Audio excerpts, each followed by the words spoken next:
Hello, Endeavor here. We're coming out of the month of June, the time in each year when social justice politics are ramped up to 11. It's been recognized as so-called Pride Month for the last few years, but in 2020 things have gone off the rails. The Black Lives Matter movement has been rebirthed through artificial and manufactured media outrage at the death of George Floyd in Minneapolis. This has been used by the establishment as grounds to embark on a woke iconoclasm against the West and a purge of heretics against the reigning ideology from the institutions. And to top it all off, this is happening during the COVID-19 global pandemic. The phenomenon of Black Lives Matter and LGBT pride are heavily promoted by banks and corporations throughout the Western world, what is now known as woke capital. The beast of woke capital is nothing new. I'd argue it's been the driving force behind progressive politics for decades. But woke capital has only revealed its true nature in the last few years for all to see. Another phenomenon that's become apparent in recent years is the religiosity progressive politics have taken on. Progressivism, or wokeism as it's sometimes called, for all intents and purposes is a secular religion, complete with its own doctrines, its own conception of morality, sin, sainthood, and demons. And it has this odd symbiotic relationship with the global economy as it exists today, being propped up by the largest financial institutions in the Western world. To understand the phenomenon of woke capital, there's a theory from the most unlikely source that actually sheds some light on the nature of the relationship between capital and progressivism. That theory is from none other than Karl Marx. Now, I want to make this clear before I get into this so I'm not misinterpreted. I'm not a socialist, and I am certainly not a Marxist. Marxism and communism were horrible for humanity, and I don't endorse them in any way. I'm against the current economic system, but I'm not really that against private ownership of capital or the free market. However, I think it's important to know your enemy, and it can be useful to take concepts they've created in the past and use them against them in the present day. This is a Marxist concept, but I wanted to use it for completely different ends. There are certain aspects of this model that I agree with and certain ones which I don't. I'll explain this towards the end of the video, but it is possible to steal left-wing concepts and use them from the right. So if I get some breadtuber or Marxist academic watching this video who tells me I can't do that because I don't have a PhD and I haven't written a dissertation in Marxist philosophy, or that I need to read every single volume of Das Kapital to even comment on Marx at all I have to say is go fuck yourself. The model I want to look at is the Base and Superstructure. It's a concept created by Karl Marx and Friedrich Engels to describe the relation between production and the rest of wider society. The base represents everything involved with production, the manufacturing process of goods, the sale of goods, capital ownership, and labor relations to capital. The base represents the economy and the class system which emerges in a capitalist society. The superstructure represents everything not directly related to production. That includes culture, religion, politics, the family, and so on. According to Marx, the base and superstructure reinforce each other in a spiraling motion. However, most Marxists claim that the base is the dominant half, which shapes the superstructure of society, while the superstructure is designed to maintain the base. Marx was writing this theory in the context of the mid-19th century during the Industrial Revolution. So, in his time, the base of this model would have represented the new industrial economy of Western Europe and the United States. Things like the newly mastered process of mass production of manufactured goods, emerging private corporations, and the class structure with the rising bourgeoisie middle class. The superstructure in his time would have represented the wider society that existed in the mid-19th century. Things like Christianity, the new concept of the nation, the political systems, be it classical liberalism or monarchy, the family unit, and the various art movements that existed at the time. Marx claimed that these entities upheld the supposed oppressive economic system which existed in the West at the time and prevented the workers from overthrowing it. For example, according to Marxists, the existence of different nations divides the international proletariat and prevents them from uniting in order to overthrow their common bourgeoisie enemy. Christianity creates a morality that teaches workers it would be immoral to launch a revolution to overthrow the capital-owning class. Liberalism provides rights to the bourgeoisie, which allows them to impose their will against the proletariat politically. This is how the superstructure maintains the base, according to Marxists. Just to be clear, I don't believe any of this. I'm just explaining what they would say. Now let's apply the model of the base and superstructure to the system of neoliberal globalism which we live under today, or globo-homo as we might call it. First, let's look at the base. Now, economics is not my strongest point, so I'm not going to go into the fine details of economic policy, but we can look at the broader function of neoliberalism. Ultimately, the goal of neoliberalism is to maximize production and consumption on a global scale. This is done through things like free trade deals, the breakdown of barriers including borders, outsourcing labor to make it as cheap as possible, deregulating businesses, and giving major tax cuts to corporations. This allows for enormous production of goods which can be purchased at low cost. But this process of globalizing production destroys local industry and makes wages decrease in relation to cost of living. Service and information becomes much more viable. The economy is run in major cosmopolitan cities in which cost of living, especially real estate prices, skyrocket. It's a system which has dissolved the Western middle class and created wealth inequality the likes of which the world has never seen. Neoliberalism turns the world into one big shopping mall. So that's an overview of some of the aspects of the globalist neoliberal economy. Using this model, this would be the base. Now I want to look at the superstructure of globalism. What culture, politics, and philosophy facilitate this system? Because when you look at progressivism as an ideology through this lens, the phenomenon of woke capital begins to make a lot more sense. Progressivism is a secular religion. It paints a picture of an egalitarian future, free from the evils of racism, sexism, and homophobia. It promises to bring John Lennon's Imagine to life. But when analyzing the actual social impacts this egalitarian ideology brings about, it's easy to understand why it's so heavily pushed by international finance. First and foremost, it is a nihilistic and materialistic view of the world. The ultimate human good under this worldview is just a more equal sharing of material comfort. It is completely devoid of any higher transcendental human ideals. This is very useful for an economic system which seeks to facilitate maximum production and consumption. Because all human effort will be directed into this enterprise, all spirituality is to be crushed and replaced with the endless drive of the individual to produce and consume. Nothing immaterial is held as valuable or even conceptualized. If it can't be put on a graph, it doesn't matter. Not a family, not a nation, not a god. The religion pushed by woke capital is egalitarian. It holds equality as a metaphysical good and legitimizes itself on the basis that it promises to bring about equality between social groups, who, according to the foundational myths of progressivism, have been oppressed for centuries. And of course, the equality is only material. But what is the real reason that the biggest banks and corporations in the world push an egalitarian worldview? It's because the project of globalism seeks to homogenize the world. It wants to break down all barriers which inhibit the endless flow of capital, products, and labor throughout the globe, so it actually can turn the world into that one big shopping mall. The existence of different populations is a barrier to that. Globalism wants to not only bring the world into one global market, but homogenize the people themselves, culturally, politically, and even racially. If different populations of different nations can be turned into one standardized population with one standardized culture, then the potential for growth is endless. This is what this egalitarian woke religion seeks to do. Erase all human categories such as race, gender, religion, culture, or anything that gets in the way of creating the ideal consumer unit. And it's important to point out that economically, people aren't becoming more equal at all. In fact, the gap between the richest and poorest in society is wider now than it was in the 19th century. The biggest proponents of the woke religion are billionaires. It's not meant to bring about income equality. Instead, it just funnels these grievances into social justice causes. So the self-proclaimed anarcho-communists will happily do the bidding of woke capital if they just paint a rainbow flag and a black fist on it and say that anyone who opposes them is racist. The egalitarianism pushed by woke capital is a tool to bring about their desired outcome, and the progressive religion has been deliberately crafted to do just that.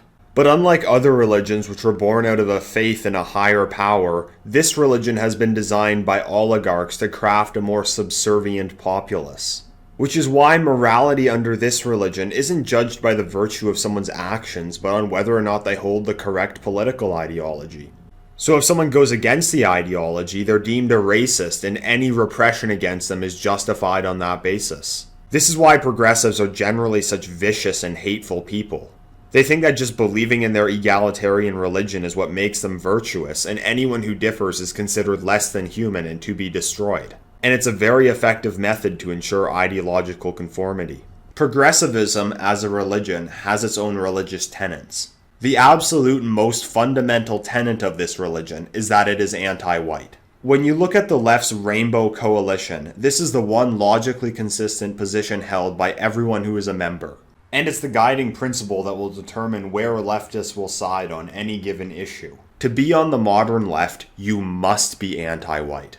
And if you've been paying attention to the endless propaganda advanced by woke capital over the last few years, this should be clear. This is sold as a racial justice narrative akin to the one being pushed by Black Lives Matter. Now, why is there an anti-white agenda being pushed by multinational banks and corporations, and how does this fit into their economic system? And why is this the one principle they will never waver on? Because they want to replace people of European descent in their own lands with a servant class who is lower IQ, easier to control, works for lower wages, and is driven entirely by material consumption. That's no easy task, to replace the entire population of a country. So in order to do that, there must be an attack against the population from every angle possible. First of all, there needs to be a constant and mass inflow of migrants from the third world into the West. These are the replacements that we're bringing in. But any group of people will resist such an invasion, so they need to be neutralized. This population must be vilified and instilled with a deep sense of guilt, or just threatened and intimidated into silence. Europeans advocating their own interests, meaning anything to prevent their own replacement, has been turned into the gravest sin against the progressive religion: racism. Along with that, there's a deliberate campaign to destroy European culture, heritage, and religion, so that we don't have anything of value that we wish to preserve. We're removed from our positions of power through affirmative action programs, and our wealth is expropriated and transferred to other groups through things like foreign aid or welfare.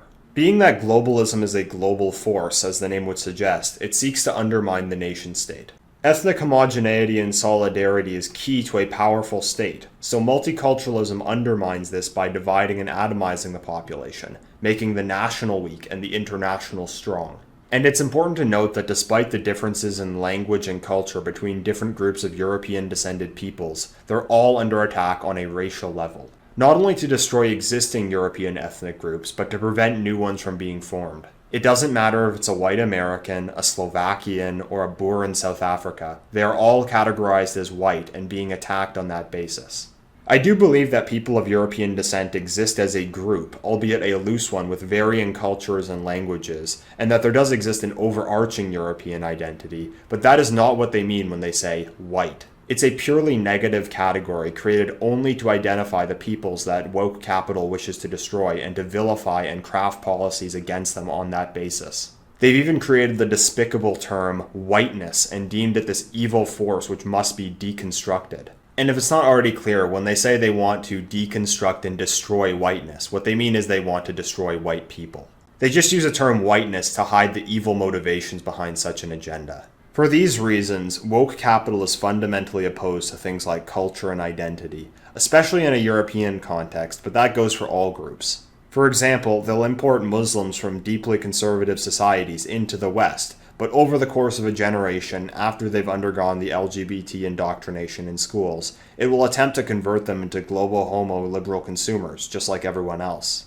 It seeks to absorb them into a global anti-culture. So even for the Muslims, it often robs them of the things that give their lives meaning as well. However, woke capital understands the power of identity and tribalism and will use them, albeit in an inauthentic manner, to advance their agenda. A few months ago, I formed a theory which the Black Lives Matter riots of the past month have led me to believe is true. We all know the blanket term for non-white people is people of color, but woke capital doesn't seem to apply the same status to everyone in that category. It seems that they've put an elevated status on people from African origins, which other non-white groups don't seem to have. They always seem to be the victim group that's put front and center by the media and the academy. The media has created what it refers to as black culture, which includes music, celebrities, and films. This all originated in the United States decades ago, but black now seems to be a blanket term of anyone of African descent, anywhere in the West, much like the term white is now for Europeans. The organs of power seem to be creating a pan-African identity in the West, along with a culture and oppression narrative, which they aren't really doing for groups like East Asians or Arabs. And this is promoted globally. For example, I don't live in America, but I, like everyone else, consume a lot of American media. I hardly ever hear about the Hispanics that live in the United States, but I hear about the blacks that live there almost every day, even though there's actually more Hispanics in the country. And it's the same for other countries too. I've been told by people in the UK that there's more Muslims than blacks in their country, but Muslims are on TV far less often. And it seems to be the same case in Canada too. My theory behind this corporate manufactured black identity is that on average they score lower on IQ tests, meaning they're easier to manipulate. And studies have shown that they even have lower impulse controls, making them essentially better consumers. In addition, the population of sub-Saharan Africa is exploding. Every Western nation has a birth rate below replacement. East Asia is even lower, and it's even starting to decline in the Middle East. Plus, the birth rate of second-generation immigrants to the West declines as well, so in 30 years or so, they'll need to be replaced too. I suspect that they've created this pre-packaged black identity, culture, and oppression narrative to have in place in the West for the future migrants that they'll import from Africa, which will just act as globalism's breeding ground. And this so-called black culture is completely inauthentic and has been designed by the elites solely to advance this agenda. Now, there do exist real black cultures, like, for example, the Zulu tribe in South Africa.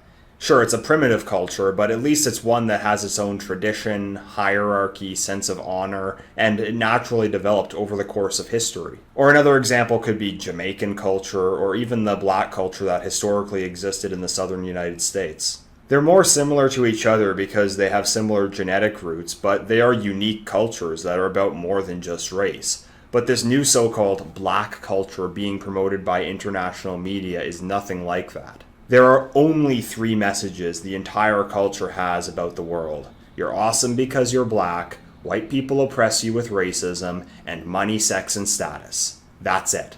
No, really, what is the message of the films Black Panther, Selma, Django Unchained, Race, Hidden Figures, To Kill a Mockingbird, and every other single black film made in the last few decades? You're awesome because you're black, and white people oppress you. What is the message of all rap music? Money, sex, and status. I read this American Renaissance article written by a white teacher who worked at a 90% black school in America and his experiences there. One thing he noted was that they interpreted the entire world through the lens of their blackness and considered everything a racist conspiracy against them. He also noted their obsession with money and fake status. And I want to note that this is not unique to America, it's global now. For example, the elementary school I attended in Toronto was only 2 or 3% black if I recall correctly, but we had to learn about the transatlantic slave trade, Black History Month, segregation, Martin Luther King Jr., and we weren't even American. But today, kids at my school who absorbed that message when they were young are now supporting the Black Lives Matter movement, because this narrative has been so ingrained on their minds. They even had a Black Lives Matter rally in Finland. Yes, Finland. Think about it from the globalists' perspective. They want to flood Finland with migrants from Africa in the coming decades. Rather than manufacture a new fake culture and oppression narrative specific to Finland in the Finnish language, it's much easier to just import the one they've spent decades developing in America. Almost everyone in Finland speaks perfect English, they all watch the same Hollywood movies and listen to the same pop music. Spreading the same meta-political message is easy. I once received a message from a guy in Finland telling me that they were trying to make Finns feel guilty because they sold tar that was used to build slave ships. Yes, they are that desperate to drum up the guilt. But there you go, they'll import the same black oppression narrative.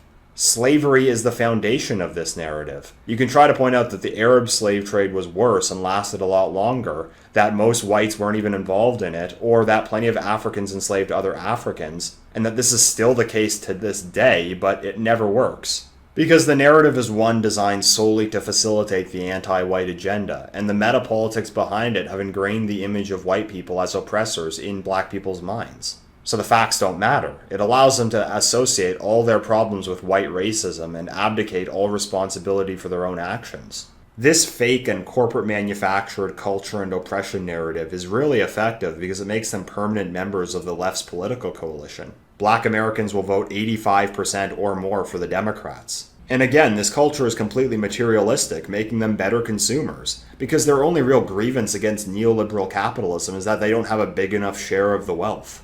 In these riots, what was Black Lives Matter's way of fighting the system? Looting TVs and Nike shoes from Target. Stealing consumer goods without paying for them. That's it. Manufactured outrage against perceived injustices in the system, in reality, just facilitates the system. While I was making this video, people on social media noticed a trend which actually plays into the dynamic I'm describing here. It's that many publications will capitalize the word black when describing people, but not the word white in the same context.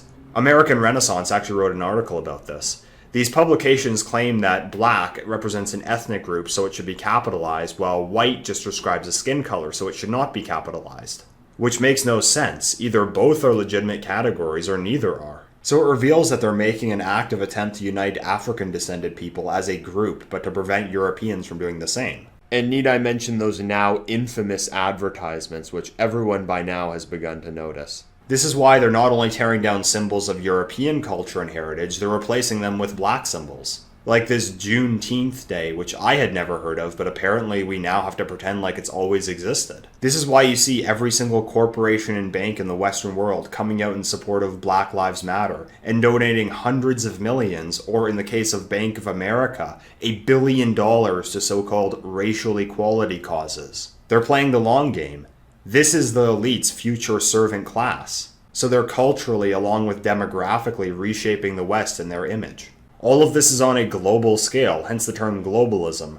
Just like how white can be applied to anyone derived from Europe, black can be applied to an African American, a Haitian, a Somali, or anyone derived from sub-Saharan Africa. Woke capital has identified the groups they wish to destroy under the label white, and the groups they wish to turn into their future servant class under the label black, and created an identity, oppression narrative, and culture, which can just be planted in any Western nation to facilitate that. This agenda legitimizes itself on the pretext that it's helping black people, but it isn't. The elites that push this aren't interested in solving the social ills that affect them. Black lives only matter to Black Lives Matter in the rare case that the perpetrator is white. And in this case, they're only interested in using it to advance a political agenda. They couldn't care less about the far greater problem of black-on-black crime. Just look at the country of Zimbabwe to see where this oppression narrative really leads you. It's one of the worst countries in the world to live in. The gap between the richest and the poorest in these African countries is absolutely staggering, and that's what they want to recreate in the West. Another major pillar of the superstructure that upholds woke capitalism is feminism. Much like the black oppression narrative, they've created one for women as well. But this one is even more ridiculous, because at least with the black one, they can create a historiography to justify the narrative, starting with slavery. But with the feminist one, they claim that this alleged oppression has existed for all of human history. Feminism is sold as a movement to equalize men and women after an eternity of patriarchy, and this too is heavily promoted by corporations and banks. When you analyze feminism through the economic lens, it's easy to understand why woke capital does so much to promote it. The reality is that the genders are different. Historically, men predominantly fulfilled the role of the laborer, while women predominantly fulfilled the role of the caregiver. Woke capital wants to maximize production and consumption. So, they want to turn women from mothers and caregivers into workers and consumers, hence doubling the workforce and reducing wages. In addition, the family unit is a barrier to consumption because it gives people a higher purpose which they direct their effort towards. People are much better consumers when they're childless and alone, so the family unit is deemed oppressive as well. Also, women generally seek men of higher status, meaning egalitarianism makes courtship harder. This is why abortion is sold as this great liberation for women, because childbearing takes energy, both from the parents and wider society. That energy could be put into production and consumption. It's also very useful for the aforementioned demographic replacement agenda, so woke capital loves abortion. Females are also preferable to males because they're easier to control. They're a lot more agreeable on average than men, and much more likely to just believe what they're told by authorities. I'm sure a century ago, women were much more Christian than men, for the same reason that today they buy into progressive politics a lot easier. Because their authority figures, the academy, the media, and the corporations are telling them feminism is good. In addition, women are less physically strong than men, making them less of a threat to use force against the system. Likewise, the concept of toxic masculinity is pushed by the media and academy. This is to feminize men, making them both physically weaker and more submissive to authority. In the modern economy, labor has been outsourced to the third world or imported from the third world, making it much cheaper. It's an information economy now, meaning physicality among men is not needed nor desired by global capital. Just like the racial oppression narrative, the grievances of feminism are entirely materialistic. It's that women don't make as much money as men on average, or that there aren't enough women on the corporate board of directors, or not enough female engineers. So this false opposition can be quelled through things like affirmative action, which, in reality, facilitates the system that feminism claims to be against. Anyone who has lived through the last few years knows of this next pillar of the unholy alliance. I'm referring to what is now internationally known by the acronym LGBT. It's become a meme at this point how over the top and ridiculous the corporate support for LGBT Pride Month is every year in June, with every single Fortune 500 company adding the rainbow flag to their logo on social media. A few years ago, it could have been written off as just corporate virtue signaling, but today, the corporate propaganda for LGBT Pride Month is so extreme that it's clear there's another agenda at play. When considering the real social effects of this movement, the corporate-driven LGBT agenda and the attack on traditional sexual norms as a whole begins to make a lot more sense. Sexuality is an extremely powerful human desire, perhaps the most powerful. Humans want to reproduce, just like every organism, to perpetuate their species. It's a healthy human desire, but even all the way back in the ancient world, the potential to manipulate sexuality and use it as a means of control was recognized. The LGBT agenda and the broader push for libertine sexual norms is sold as liberation from outdated and restrictive norms of the past. The purpose of sexual norms was to facilitate healthy reproduction and raising of new generations. The family unit was an extremely effective mechanism to do such. Of course, the family unit involves a relationship between a man and woman, but that also came with responsibilities both to each other and to their children. But as I mentioned, global capital doesn't want families or children. The atomized individual is the ideal economic unit. So they can harness the drive of sexuality away from marriage and reproduction into things like pornography to keep the individual locked in the system. It's also important to note that even though the cultural zeitgeist is completely libertine on sexuality, studies have shown that people on average today have less sex than any other time in history. So even during the highly conservative Victorian era, people were having more sex on average than today. There's a reason that the phenomenon of the incel has become a thing. So it's the drive for carnal gratification that enslaves people. Because if it's shown everywhere but harder to attain, the efforts of men in particular will be driven towards their sex drive and not towards things like nation, culture, or religion. And an even more extreme version of this is the so-called LGBT community. Much like the inauthentic black identity I discussed earlier, LGBT is completely artificial and created solely to push a political agenda. But this one is even more ridiculous because it assigns identity to sexuality. The classification of sexuality only came around the 19th century or early 20th century, and people identifying with it only came around in the last few decades. And again, it didn't develop naturally as the result of history. It was just created by some big-nosed academics in a gender studies class and broadcast through the mass media. The reason that this lifestyle is so heavily promoted by banks and corporations is that it is the ideal lifestyle to facilitate maximum consumption. First and foremost, someone living this lifestyle cannot reproduce. They're completely deracinated from any past or future. Not only that, but the very identity that they've adopted is one geared entirely towards hedonism and gluttony, meaning they'll live like a horny teenager for their entire life. All their resources and efforts will be directed into consumption, and any longing for meaning will be satisfied by this artificially manufactured identity, which itself facilitates the system. They are the ideal consumer. Imagine if you mix that with the black identity. A black transgendered woman is essentially the globo homo ubermensch. These various so-called victim groups form what can be referred to as the Rainbow Alliance. The childless feminist cat ladies, the street thugs, the gender-fluid pansexuals. It's an alliance of the losers. But this coalition is extremely effective for global capital for two reasons. The aforementioned reason that their entire being is directed towards consumption, but also that they're the most loyal to the system, because in any functional society they'd be useless. What purpose could an overweight, queer, trans, Afro-feminist serve other than to be a social justice warrior? So their artificially elevated status is entirely reliant on the survival of the globalist system. This inverted hierarchy has earned the name Bioleninism. My friend Charlemagne made an excellent series of videos on the phenomenon of Bioleninism, which I recommend you watch. So what political system does neoliberal economic policy combined with intersectional social policy thrive under? It works under liberal democracy. Every Western country today is a liberal democracy with universal suffrage, and the system of democracy is exported to the world by Western governments, NGOs, and the United Nations. The narrative goes that liberal democracy makes people free and equal and brings peace to the world. But liberal democracy too plays a vital role in the superstructure of globalism. It's sold as putting the power of governance into the hands of the people, but in reality it just shifts them from one ruler to another. Liberal democracy is weak. It's the favorite political system of the likes of George Soros for that very reason. It's the easiest system for billionaires to subvert and manipulate.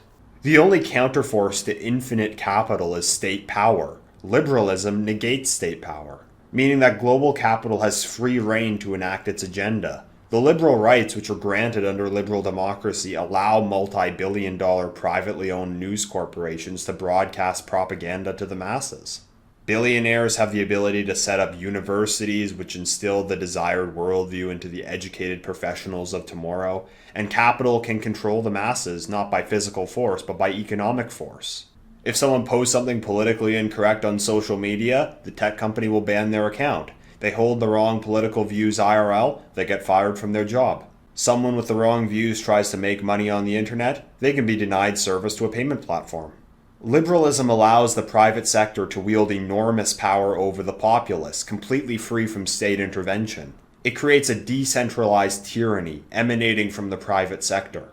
But liberal democracy also allows woke capital to dictate governmental policy as well. One of the major failures of liberalism is that it doesn't recognize loyalty. People will be effective leaders or not depending on the extent to which they're loyal to the public and the wider society they govern. Liberal democracy with universal suffrage allows everyone to vote for elected officials and allows anyone to be an elected official.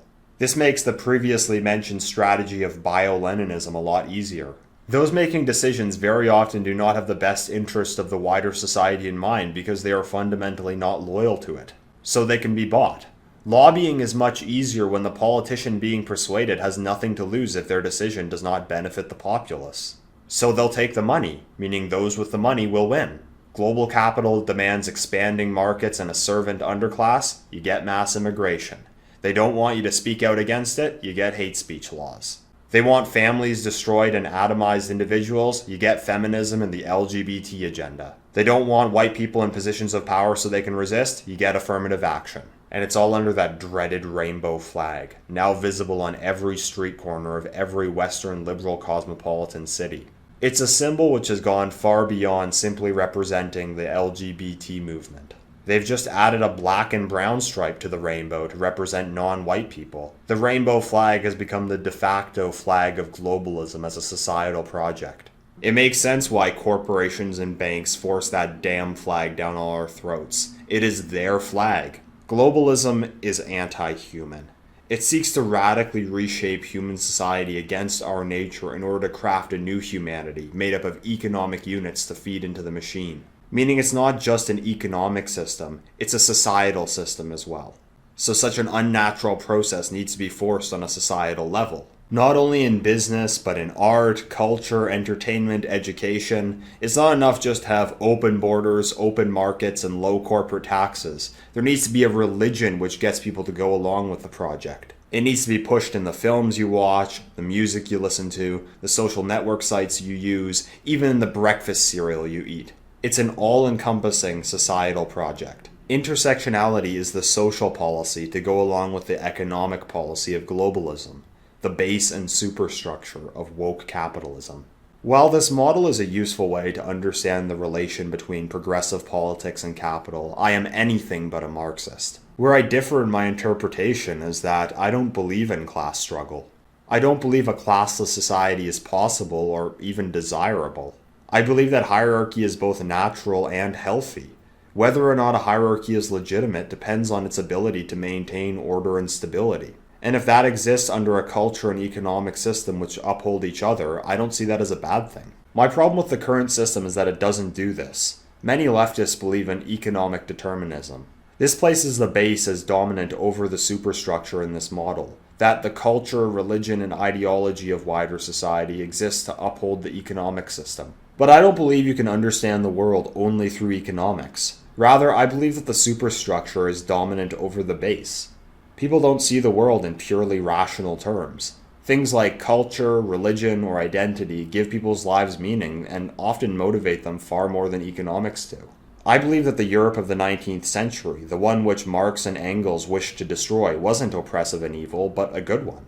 Because it created an order which gave people a stable and fulfilling way of life, and the superstructure it existed under was therefore just. I think that the superstructure that gave way to the economic base of Globo Homo has two major driving forces. One is a nihilistic, greedy view of the world that's unable to see anything beyond material as valuable. The worldview that would tear down historical architecture and replace it with a Walmart. Anything that can't be put on a graph is meaningless and needs to be sacrificed to the all-powerful god of GDP. And I think that's why a number of our elites support it. But there is one other factor to consider, that while globalism seeks to dissolve all cultures and traditions of all peoples worldwide, there does seem to be one particular ethno-religious group who are given an exemption, whose ability to preserve their own peoplehood is considered sacred. This group is largely overrepresented in the wealthy elites and individuals who push these various social programs which uphold the economic system. Karl Marx himself was part of this ethno-religious group, and so were many other Marxists. In the early 20th century, Marxism would have made sense from the perspective of someone who was not loyal to the West and wanted to destroy it. But today, they found a new, much more effective method in globalism, and they've replaced the proletariat with non-white people. It's a project that started about 75 years ago. The people that started it are long dead, meaning they weren't motivated only by money, but must have had interests that extended beyond their own lifetimes. If all cohesive groups who have created civilization are destroyed and replaced with an incompetent, incoherent servant class, the one last cohesive group would be dominant over them all. So, for some, it's a divine battle too, in a very sick and amoral way. So what is the correct response to all this? Globalism, or Globo Homo, is not just neoliberal economic policy, and it's not just misinformed social policy.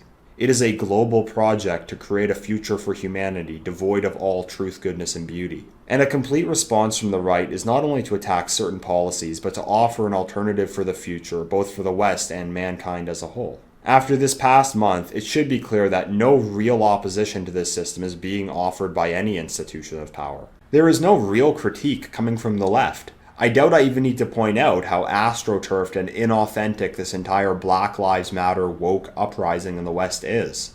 It's completely facilitated by the system itself. What is the true believer leftist who isn't cued into the fact that they're a useful idiot for woke capital claiming they're even fighting for?